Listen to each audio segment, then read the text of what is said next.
c'est une nouvelle vidéo dans laquelle je vais te parler de ce livre. Est-ce que tu te souviens du principe? C'est un livre qui me pose des questions tous les jours. J'y réponds tous les jours pendant toute l'année. Et après, à la fin de la première année, je reviens au tout début du livre. Et il me repose les mêmes questions. Et après, je reviens, et après, je reviens. Et je fais ça pendant 5 ans. Et ça me permet de voir l'évolution de ma réflexion sur des questions plus ou moins intéressantes, plus ou moins profondes, pendant 5 ans. Voilà. Alors, la dernière fois que je t'ai laissé, on en était à... De quoi pourriez-vous vous passer en cet instant? Et on avait parlé, toi et moi, de brosse à chiottes. Le 1er juillet, le livre m'a posé la question: est-ce que tu es plutôt eau, glace ou feu? Et j'ai répondu: pourquoi est-ce que je devrais choisir? C'est vrai, pourquoi est-ce que je devrais choisir entre les trois? Et je lui ai dit que si je devais quand même, par la force des choses, choisir, je serais plutôt chaud.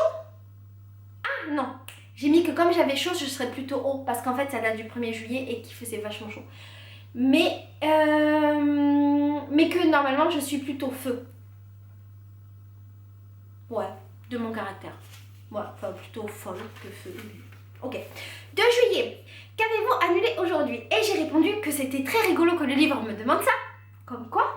Parce que je devais aller à la plage avec Farid. Il a pris... Non, je devais aller à la plage. Ah oui, je m'en souviens. Je devais aller à la plage et comme d'habitude, Farid a pris ma voiture parce qu'il me met complètement à l'amende. Il a sa propre voiture, mais il a la flemme de la prendre, donc il prend la mienne et je n'ai pas le droit de conduire la sienne.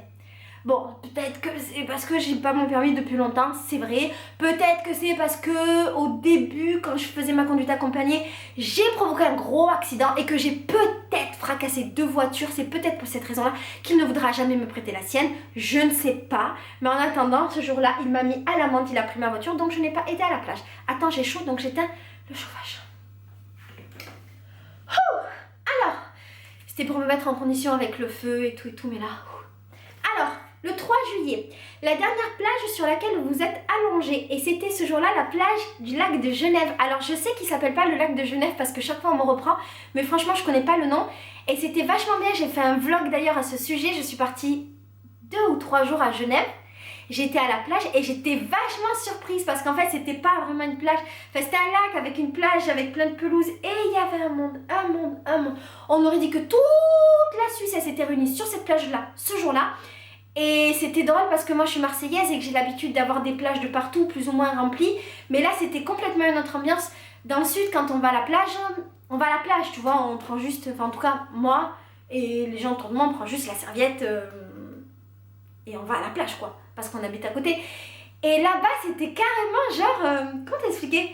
Les gens, ils avaient ramené des tables dépliantes, ils avaient ramené de la bouffe, ils avaient ramené des activités pour les enfants, des chaises, des machins. Ils avaient ramené leur vie, c'était leur jardin. J'ai trouvé ça hyper drôle. Moi, je me serais jamais cassé la tête. Déjà, une serviette, je m'arrange, je prends un paréo pour qu'il soit sur moi, au moins je me casse pas la tête. Alors imagine ramener toute ta maison. Oh là là.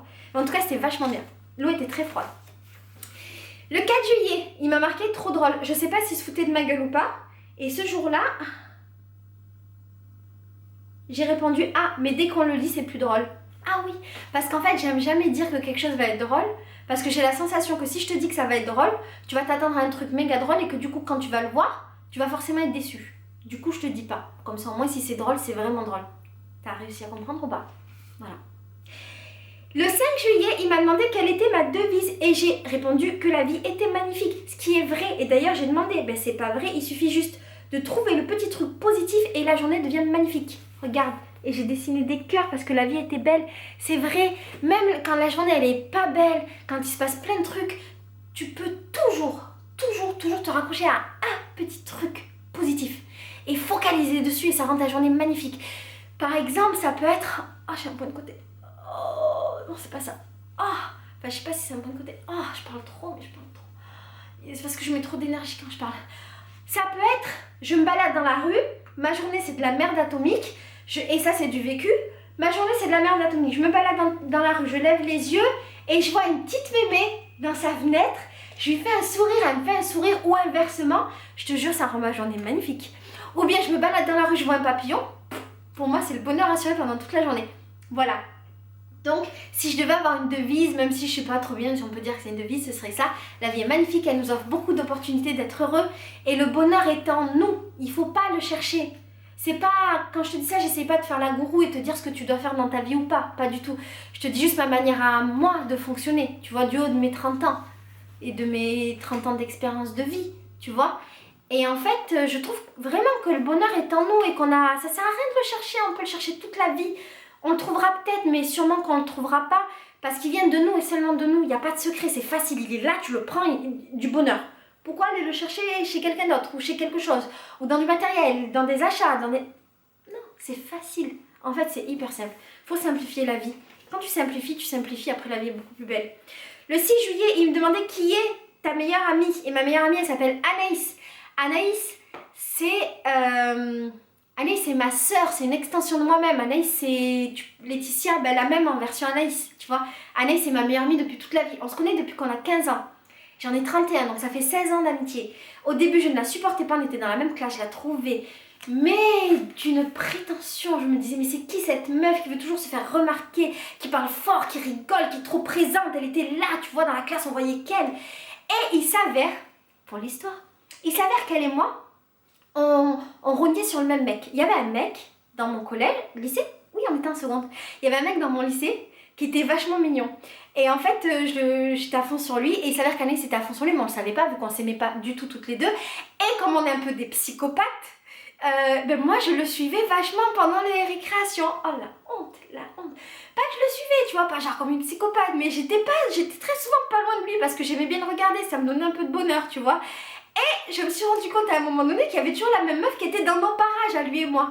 Du coup, un jour, on a discuté, elle et moi, on s'est rendu compte qu'en fait, on était à fond sur le même mec, qu'on était psychopathes un petit peu toutes les deux. Et finalement, on s'en foutait de lui et on s'est aimé à nous, ce qui est vachement mieux. Et en fait, Anaïs et moi, on a fait les 400 coups. Il faut savoir que avant d'arriver en seconde, j'étais toujours la première de la classe. J'étais du genre hyper studieuse, première de la classe, machin. Avec Anaïs, on passait notre vie à sécher les cours, faire le bordel en cours. Je me suis fait coller en seconde, ça m'était jamais arrivé. Et à la fin de ma seconde, je devais redoubler. Je sais pas si t'imagines, j'ai toujours été première de la classe. Tellement on foutait le bordel, je devais redoubler la meilleure année de mon existence. On séchait les cours pour aller au Quick en face du lycée. Je sais pas si t'imagines, on séchait les cours pour aller à Quick. C'était un bordel, mais c'était tellement bien. Et d'ailleurs, à la fin de l'année, on devait passer en sorte de conseil de discipline, tu sais, un truc, on te dit tu redoubles et toi tu comptais, genre non, je veux pas redoubler. Et j'avais trop fait la biatch. On était allés, alors moi j'avais été sans ma mère parce que je considérais que j'étais une grande et que je devais être responsable de mes actes, donc j'avais été toute seule. Alors qu'il fallait venir avec les parents et tout, mais ça me saoulait, puis ma mère s'en foutait royalement de ma vie. Tu t'es manqué, t'as su, fais ta vie. Donc j'y suis allée toute seule, et quand les profs ont demandé pourquoi j'avais raté mon année, j'ai dit que c'était à cause d'Anaïs, que c'était de mauvaise fréquentation et que j'allais arrêter de la fréquenter s'ils me laissaient passer en première. Je suis vraiment une pute, hein. Attends, je l'ai dit il y a pas longtemps ça, genre 10 ans après je l'ai dit. Et du coup moi je suis passée et elle a redoublé. Et ouais, et sa mère l'a mis dans un institut privé à la campagne, un truc de cassos. Suite à ça, pour qu'on soit séparés, nos mères nous ont séparés parce qu'elles savaient qu'on pouvait pas rester ensemble. Bref, je l'aime de tout mon cœur. Elle vit au Mexique. Depuis le lycée, depuis qu'on a 15 ans, on n'a plus jamais vécu dans la même ville, elle et moi. On a fait qu'une année qui était du coup catastrophique, mais absolument merveilleuse. Elle vit au Mexique. C'est une globe-trotteuse qui a fait le tour de l'Amérique latine en sac à dos pendant 3 ans. Et elle est merveilleuse et je l'aime de tout mon cœur. Voilà. Je t'ai raconté ma vie, hein.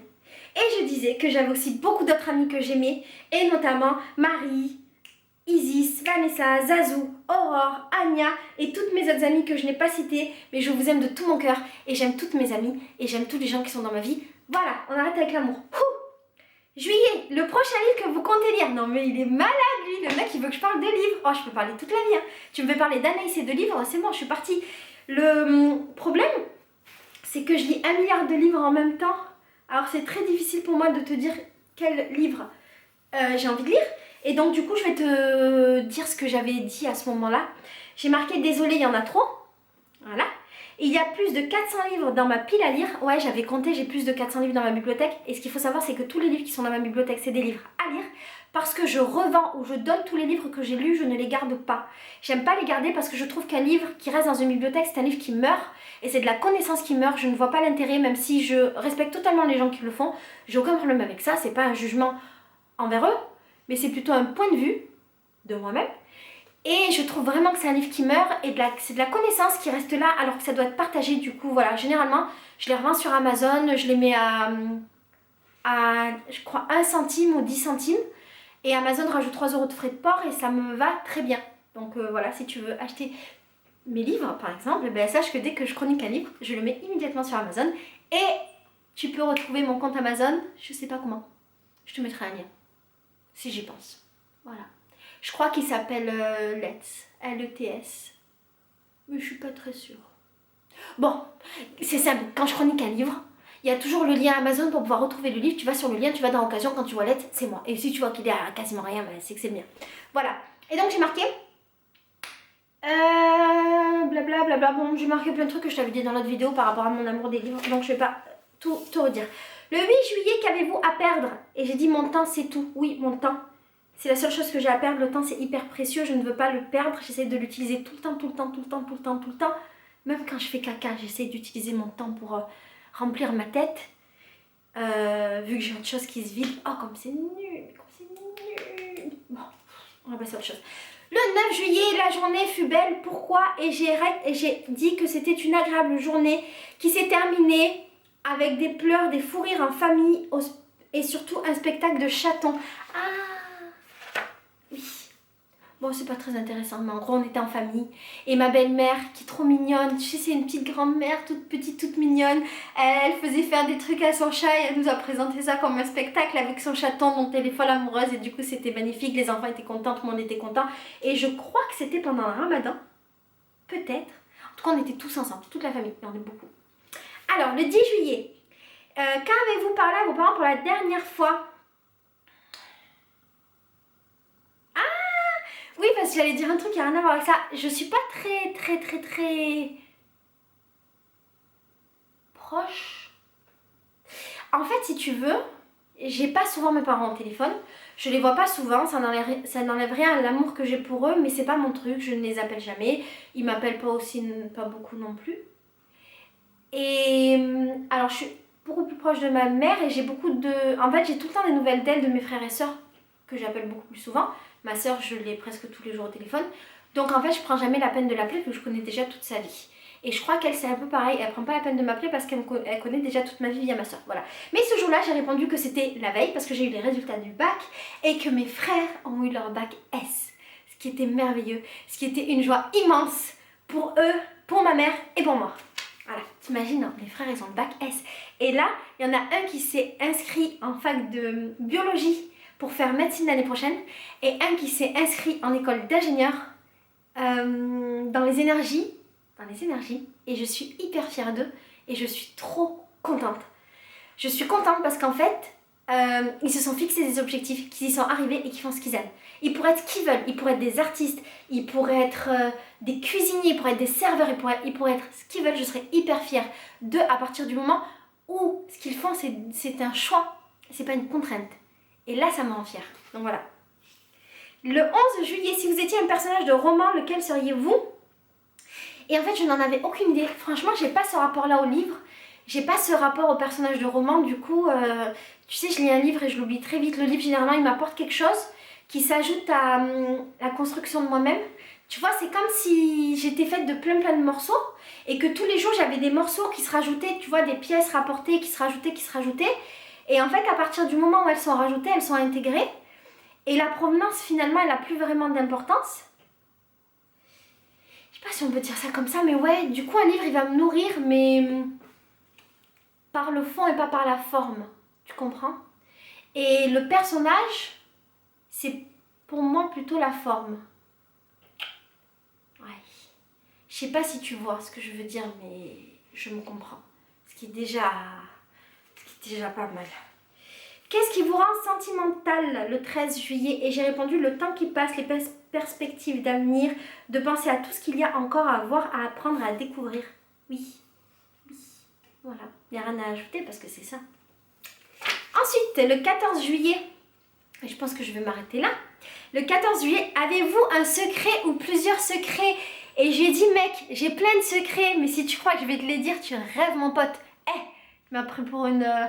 Voilà, on s'arrête. Sur ces secrets non dits, je te fais des milliers de bisous, je t'aime très fort. Si tu veux répondre aux questions, me délivrer tous tes secrets, tu peux le faire. Je ne le dirai à personne. Mon adresse mail c'est info@lecorps-la-maison-l'esprit.fr. Tu peux m'écrire, tu peux m'envoyer des courriers, tu peux me demander mon adresse postale, tu peux m'envoyer tes secrets par courrier, dans des cartes. Tu peux faire ce que tu veux, la vie est magnifique. Je te fais des milliers de bisous et je te dis à la semaine prochaine pour cette chronique-là. Peut-être, si je mets en ligne mes vidéos comme je le veux. Tu sais que je suis pas hyper régulière, mais que j'y mets tout mon amour quand je le fais. Et je t'embrasse fort. Voilà. Ciao.